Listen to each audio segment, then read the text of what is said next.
First at 5, the debate over armed security officers in Connecticut schools is heating up. Educators are weighing in, saying these officers need more training.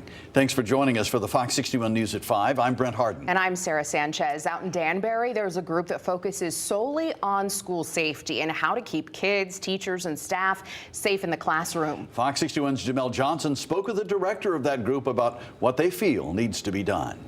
You may see them at drop-off, at lunch, or walking the halls of a school building. These people are called armed security officers. And while they're interacting with students every day, some educators have requested that they receive more training. By law, an armed security officer, or ASO, is a retired police officer that left the police department in good standing. Their transition over to a school setting brings some similar skills to the table. But director for the Center of School Safety, Amory Bernhardt, says educators want them to have more training. The basics of it were understanding gangs and also drug recognition.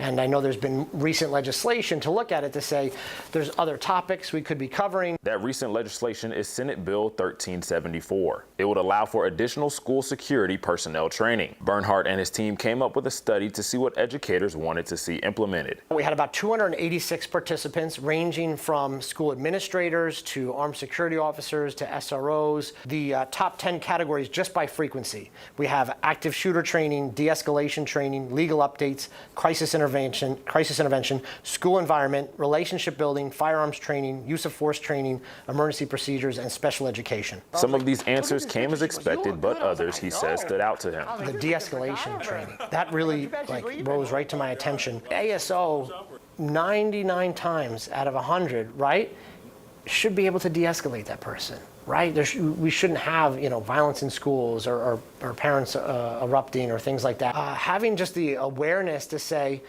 I'm here to help make things better. Not only did educators ask for more training for these officers, but they also asked for more clarification on an ASO's role. One survey participant saying that, I need my role clearly defined. It was an ASO, I believe, who was saying that I need, my role clearly defined. Bernhardt says these armed officers should be there to deal with conflicts and to form positive relationships with students. Having somebody that they're comfortable with speaking with to say, hey, my friend is struggling with this, or there's some issues going on here. Bernhardt says that they plan to give their findings to legislators when considering the bill. He also says that an unarmed safety security survey is also going to be rolled out by the end of May. In Danbury, Jamel Johnson, Fox 61.